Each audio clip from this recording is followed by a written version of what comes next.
Hi friends, అందరూ ఎలా ఉన్నారండి? మేమైతే చాలా బాగున్నాం. ఈరోజు వీడియో వచ్చేసి కొబ్బరి లౌజులు అండి, చూసేసేయండి. అదే అండి కొబ్బరి లౌజ్ అంటే కొబ్బరి ఉండలు అనొచ్చు, కొబ్బరి లౌజ్ అనొచ్చు. సో నేను ఇక్కడ వచ్చేసి కళాయిలో నెయ్యి వేసేసుకున్నాను 3 స్పూన్స్. అందులో ముందుగానే నేను మిక్సీ పట్టేసుకున్న కొబ్బరి వేసేసుకొని మంచిగా బ్రౌన్ కలర్ వచ్చే వరకు వేపేసుకోవాలి. ఈ కొబ్బరి లడ్డు కొబ్బరి వల్ల చాలా ప్రయోజనాలు అయితే ఉన్నాయండి, చాలామందికి తెలిసిందే. అయితే కొబ్బరిలో కాల్షియం ఎక్కువ ఉంటుంది, పిల్లలకి కానీ పెద్దలకు కానీ చాలా మంచిదండి. సో ఇక్కడ వచ్చేసి ఇంకొంచెం నెయ్యి వేసేసుకుంటున్నాను నేను. ఈ కొబ్బరి అనేది చాలా మంచి బ్రౌన్ కలర్ వచ్చిన దాకా వేపుకున్నాం అనుకోండి, సిమ్లోనే పెట్టుకోండి. అలానే ఐలో పెట్టేసుకుంటే కొబ్బరి మాడిపోతుంది. చూసారు కదా, అలా కలర్ అయితే రావాలి.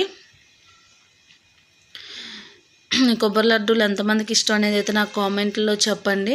సో ఇక్కడ వచ్చేసి కొబ్బరి అయితే వేగిపోయింది. నేను నెక్స్ట్ వచ్చేసి బెల్లం కూడా వేసుకుంటున్నాను. నేను తీసుకున్న కొబ్బరి క్వాంటిటీకి ఆ బెల్లం అయితే సరిపోయిందండి. సో కొంచెం పావు కేజీకి తక్కువ ఉంటుంది, మరి ఎక్కువైతే ఏముండదు. సో నేనైతే వాటర్ కూడా వేసేసుకున్నాను. బెల్లం కరిగిపోయింది. ఇక బెల్లం తెలుసు కదా, పాకం వచ్చిందాక ఇక ఉంచుకోవాలి. ఈ పాకం అయితే ఐలో పెట్టే ఉడికించుకోండి.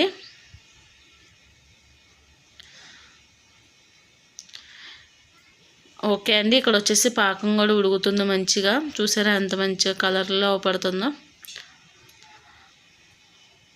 సో ఇంకా నెక్స్ట్ వచ్చేసి నేను ఇలాచీ పౌడర్ కూడా వేసేసుకుంటున్నాను. ఇలాచీ పౌడర్ వేసేసుకొని ఇంకా నెక్స్ట్ కొబ్బరి కూడా వేసేసుకుందామండి, ఎందుకంటే పాకం వచ్చేసింది. చూసారా, నేను ఇంకా ఆ కలర్ వచ్చిన నాకైతే కొబ్బరి అయితే వేపేసుకోవాలి. ఇంకా చాలామంది నువ్వులు ఇవి కూడా వేస్తారు కదండి. ఏ ఫుడ్ ఎలా తినాలో అలా తింటేనే మంచిది. ఓకే, ఈ కొబ్బరి ఇందులో వేసాం కదా, అది అనేది కొంచెం దగ్గరికి ఉడకాలండి. దగ్గరికి ఉడికే కొద్దీ కలర్ అనేది చేంజ్ అయిపోతూ ఉంటుంది, ఎందుకంటే ఆ బెల్లం కలర్ అనేది పీల్ చేసుకుంటుంది కొబ్బరి.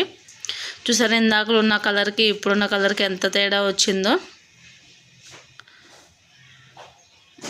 ఓకే, కొబ్బరి ఉడికిపోయింది. నెయ్యి అయితే వేసేసుకుంటున్నాను. దగ్గరకు పడిపోయిందండి కొబ్బరి లౌజ్ అనేది. మా వీడియోస్ కనుక మీకు నచ్చినట్లయితే ప్లీజ్ లైక్ చేయండి, అలాగే కామెంట్ షేర్ చేయండి. సబ్స్క్రైబ్ చేసుకోవడం మాత్రం అస్సలు మర్చిపోవద్దు. ఓకే, ఇక దగ్గర పడిపోయింది కదా, ఇక ఆఫ్ చేసేసుకుందాం. చల్లారిపోయిన తర్వాత లడ్డూలు వేసేసుకోవాలి. చూసారు కదా, ఇలా చేసేసుకున్నా అండి. బాయ్.